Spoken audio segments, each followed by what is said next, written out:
Supreme court benches کی خیرات کا کیس مقرر نہ کرنے پر توہین عدالت کیس کی سماعت۔ یہ کیس آئینی بینچ کا تھا، غلطی سے ریگولر بینچ میں لگ گیا تھا۔ رجسٹرار سپریم کورٹ کا عدالت میں بیان، کہا ترمیم کے بعد جائزہ لیا گیا کون سے مقدمات کہاں مقرر ہوں گے۔ پریکٹس اینڈ پروسیجر کمیٹی نے کیس آئینی بینچ کی کمیٹی کو بھجوایا۔ کمیٹی نے متعلقہ مقدمات 27 جنوری کو مقرر کیے۔ جسٹس منصور علی شاہ نے کہا یہ کیس بینچ میں آ گیا تو کمیٹی کا کام ختم۔ پریکٹس پروسیجر کمیٹی کو مقدمہ واپس لینے کا اختیار کہاں سے آیا؟ کمیٹی چلتے ہوئے کیسز واپس لے تو عدلیہ کی آزادی تو ختم ہو گئی۔ عدالت نے معاون مقرر کرتے ہوئے کیس کی سماعت کل تک ملتوی کر دی۔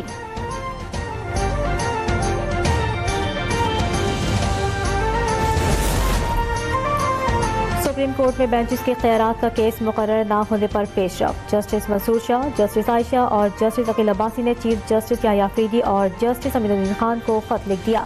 کہا کمیٹی پہلے والا بینچ تشکیل دے کر 20 جنوری کو سماعت فکس کر سکتی تھی۔ کیس فکس نہ کرنا جوڈیشل آرڈر کو نہ ماننے کے مترادف ہے۔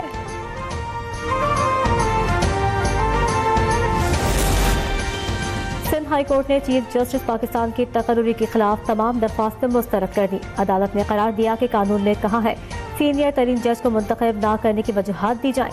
چیف جسٹس پاکستان کے لیے آئین کی اسکیم میں ایسی کوئی بات نہیں ہے۔ پارلیمنٹ کی حکمت کو کیسے چیلنج کر سکتے ہیں؟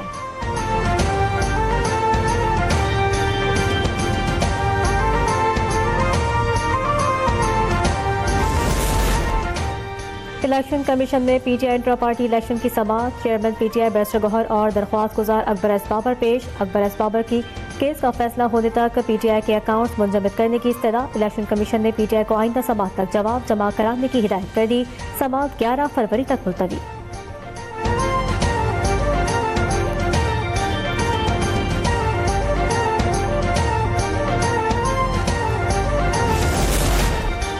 آئین و قانون کے مطابق انٹرا پارٹی الیکشن کرائے۔ ابھی تک الیکشن کمیشن کی طرف سے ہمیں سرٹیفکیٹ نہیں ملا۔ Chairman P T I barrister Gohar کی میڈیا سے گفتگو، کہا ہم نے الیکشن کمیشن کے آئینی اور قانونی سوالات کا جواب دے دیا تھا۔ امید ہے اگلی سماعت پر پی ٹی آئی کو سرٹیفکیٹ مل جائے گا۔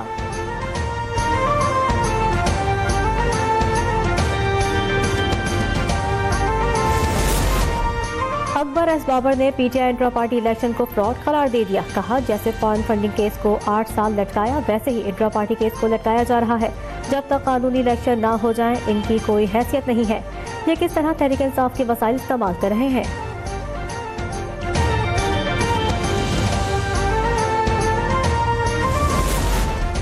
وزیر اعلیٰ سندھ کا کراچی میں رسالہ پولیس اسٹیشن کا اچانک دورہ، لاک اپ چیک کیا۔ مراد علی شاہ کا پولیس اہلکاروں کی کم حاضری پر اظہار برہمی۔ ایس ایس پی سٹی کو تھانوں پر اسٹاف کی ڈیوٹی یقینی بنانے کی ہدایت۔ پیونٹ پولیس اسٹیشن کی تعمیر میں تاخیر پر وزیر داخلہ سے رپورٹ طلب کر لی گئی۔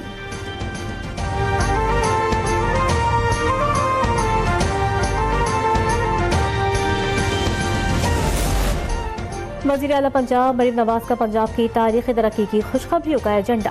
سینئر وزیر مریم اورنگزیب کی زیر صدارت اجلاس میں ترقیاتی اسکیموں کا جائزہ۔ لاہور میں رواں ماہ کے آخر تک الیکٹرک بسیں چلانے کا فیصلہ۔ دیگر شہروں میں بھی ماحول دوست بسیں چلائی جائیں گی۔ مریم نواز کی ہدایت پر غیر مسلم پاکستانیوں کی ترقی کے لیے فنڈ دگنا کر دیا گیا۔ مستحقین کو اس بار رمضان نگہبان پیکج کارڈ کی شکل میں ملے گا۔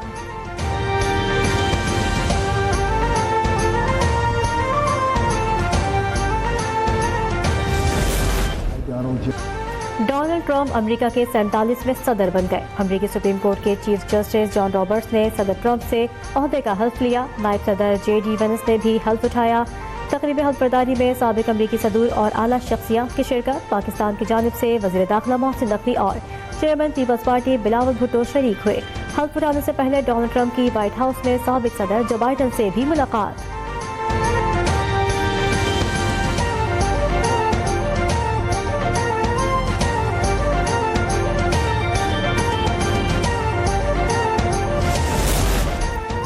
امریکی صدر ڈونلڈ ٹرمپ کے بڑے فیصلے۔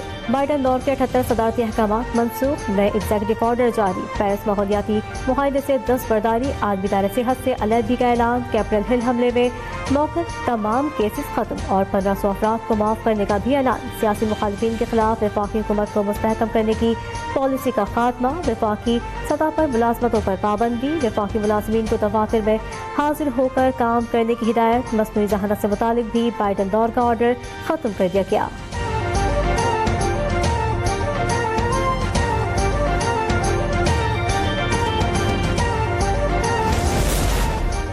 امریکہ کے سنہری دور کا آغاز ہو گیا، اب امریکہ ترقی کرے گا۔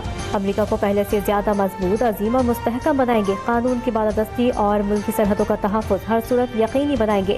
امریکی صدر ڈونلڈ ٹرمپ کا حلف اٹھانے کے بعد پہلا خطاب، جو بائیڈن حکومت پر بھی تنقید۔ کہا سابق حکومت داخلی مسائل حل نہ کر سکی، حکومت اعتماد کے ساتھ بحران کا مقابلہ کرے گی، ہم اپنی خود مختاری دوبارہ حاصل کریں گے، امریکہ سے سیاسی اسٹیبلشمنٹ کا قبضہ ختم کریں گے، پاناما کینال واپس لیں گے، خلیج میکسیکو کا نام بدل کر خلیج امریکہ رکھنے جا رہے ہیں۔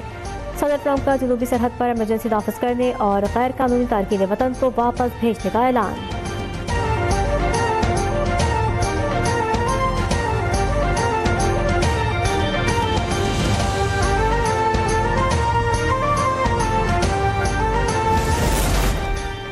صدر آصف علی زرداری کی ڈونلڈ ٹرمپ کو امریکی صدر کا عہدہ سنبھالنے پر مبارکباد، نیک خواہشات کا اظہار۔ وزیر اعظم شہباز شریف نے بھی صدر ڈونلڈ ٹرمپ کو عہدہ سنبھالنے پر مبارکباد دی، کہا ہم امریکی صدر کے ساتھ مل کر کام کرنے کے منتظر ہیں، پاکستان اور امریکہ کی شراکت داری کو مزید مضبوط بنانا چاہتے ہیں۔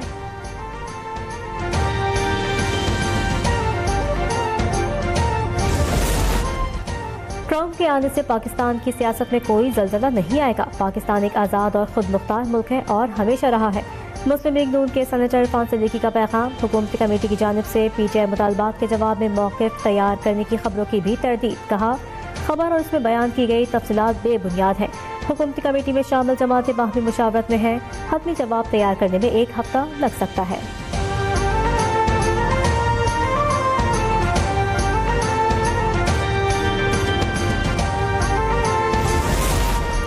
نارتھ کراچی میں اغوا کے بعد قتل ہونے والے بچے سارب سے زیادتی کی تصدیق، ابتدائی پوسٹ مارٹم رپورٹ کے مطابق سارب کی گردن کی ہڈی ٹوٹی پائی گئی۔ اغوا کاروں نے بچے کو 6 روز تک اپنی تحویل میں رکھا، 5 روز قبل گلا دبا کر قتل کیا گیا اور لاش پھینک دی۔ پولیس نے شک کے بنا پر قریبی عزیز اظہر کو حراست میں لے لیا، زیر حراست ملزم کا ڈی این اے کرایا جائے گا۔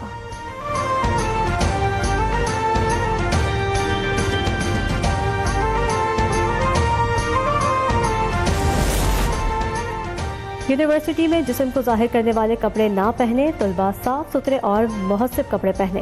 جامعہ کراچی کی انتظامیہ نے طلباء کے لباس کے لیے گائیڈ لائن جاری کر دی۔ یونیورسٹی میں قابل اعتراض پرنٹ یا گرافکس والے لباس پر بھی پابندی، جامعہ کراچی میں طلباء کو عام چپلیں پہن کر آنے سے بھی روک دیا گیا۔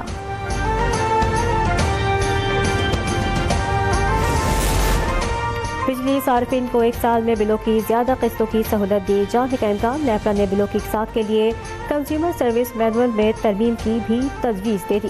کنزیومر سروس مینول میں ترمیم کے لیے 7 روز میں آرا طلب، بجلی صارفین کے لیے پہلی قسط کی بروقت ادائیگی پر مارک اپ نہیں ہوگا، ڈسکوز کو بلوں کی قسطوں پر 14% مارک اپ لگانے کی اجازت ہوگی۔